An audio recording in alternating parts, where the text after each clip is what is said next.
सभी छात्रों को प्यार, सभी लोगों से विनम्र अनुरोध है कि इस वीडियो को लाइक, शेयर, सब्सक्राइब करें।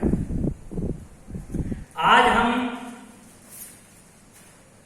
पाठ 3 मध्य प्रदेश की संगीत विरासत के बारे में बतलाने जा रहे हैं।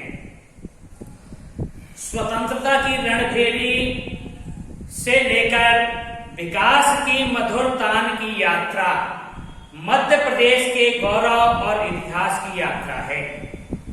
स्वतंत्रता की रणभेरी आप लोगों ने रामायण और महाभारत देखे हैं। तो जब कोई भी युद्ध प्रारंभ होता है तो वो एक जो वाद्य यंत्र बजाया जाता है युद्ध प्रारंभ होने के पहले, उसे कहते हैं रणभेरी। तो स्वतंत्रता के लिए रणभेरी से लेकर जब स्वतंत्रता संग्राम का पहला अध्याय चालू हुआ, उस समय से लेकर आज तक मधुरता जो लाई गई है, हमारे कहीं ना कहीं हमारे मध्य प्रदेश का एक बहुत बड़ा महत्वपूर्ण स्थान है। यहाँ की मिट्टी, पत्थरों और हवाओं में वैभव की सौगंध विद्यमान है। प्रगति की छटा देखकर जहां शब्द कविता बनकर बह निकले, शब्द कविता का रूप धारण करके नदी की तरह प्रवाहित हो जाए। उल्लास उमंग ने भावनाओं को झंकृत कर नृत्य को रचा। जैसे ही कोई बात कविता का रूप संगीत का रूप धारण कर लेती है, तो वैसे ही लोगों का मन नृत्य करने के लिए ललायत हो उठता है। वही स्वर आलाप ने अपने जादू से हृदय को मंत्रमुग्ध कर दिया और इस संसार को बसाया। आराधना, साधना और प्रार्थना ने संगीत को संजीवनी बनाया। जब हम सुबह उठते हैं तो ईश्वर के सम्मुख खड़े होके प्रार्थना करते हैं, हे प्रभु आनंद दाता ज्ञान हमको दीजिए।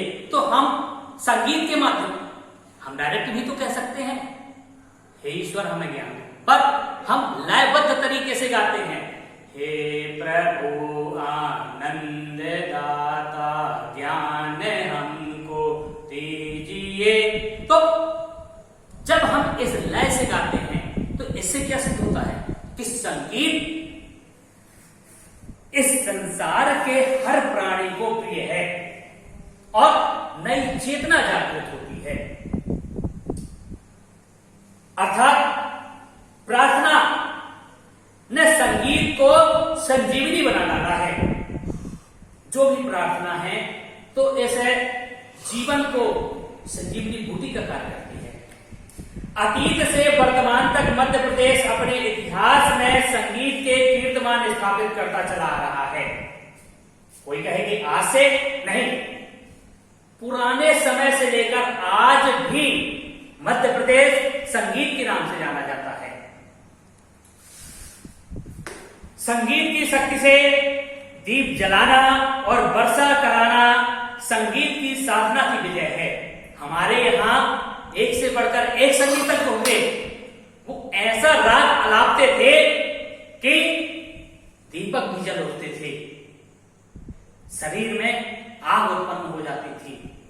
और जब मेघ मल्हार गाया जाता था तो इस कड़ी धूप में भी बादल आते थे, उस स्थान पर वर्षा कर जाते थे। तभी आप लोगों ने सुना होगा कि पुराने समय पर सभी कार्य अपने समयानुसार चला करते थे। उसका कारण क्या है कि पुराने समय के व्यक्ति गीत संगीत को महत्व देते थे और आजकल जो हम सुनते हैं उन गीत संगीत में वह आनंद नहीं है। संगीत सम्राट तानसेन को कौन नहीं जानता, आप सभी लोग जानते होंगे। एक बार की बात है कि बादशाह अकबर ने अपने दरबार में तानसेन से अपने संगीत का प्रभाव दिखाने की हद की। बादशाह अकबर ने तानसेन को बुलाया और कहा कि मैंने आपके संगीत के बारे में बहुत सुना है, तो कुछ चमत्कार हमें भी दिखलाइए। तानसेन ने तन्मय होकर दीपक राग की साधना की। धीरे धीरे स्वर अलाप सिद्ध होते गए और देखते ही देखते उस दरबार में जो भी दीपक रखे थे एकाएक जल उठे। 16वीं सदी के महान गायक तानसेन का जन्म हमारे ग्वालियर के पास स्थित बेहद ग्राम में हुआ था। मध्य प्रदेश के ग्वालियर के पास बेहद ग्राम में स्वामी हरिदास उनके गुरु थे और बैजू बावरा, सभी लोगों ने नाम सुना है, बैजू बावरा उनके गुरु भाई थे। तो संगीत सम्राट, स्वर सम्राट तानसेन के गुरु कौन थे? स्वामी हरिदास, और गुरु भाई कौन थे? बैजू बावरा। मध्यकालीन भारत में संगीत की अनूठी परंपरा रही है। यह परंपरा ग्वालियर घराने से प्रारंभ हुई। ग्वालियर के राजा मान सिंह तोमर ध्रुपद गायन के प्रणेता और संगीत प्रेमी थे। तो आप लोगों ने सुना है कि पुराने जो राजा महाराजा थे तो वे संगीत प्रेमी थे, संगीत से उनको लगाव था। दो काम होते थे, एक तो मन तंदुरुस्त हो जाता था और समय भी पास हो जाता था। मध्य प्रदेश में अखिल भारतीय तानसेन समारोह का 3 दिवसीय आयोजन किया जाता है। कहां पर? ग्वालियर में। आप सभी इस चैनल को लाइक, सब्सक्राइब और शेयर करें। धन्यवाद।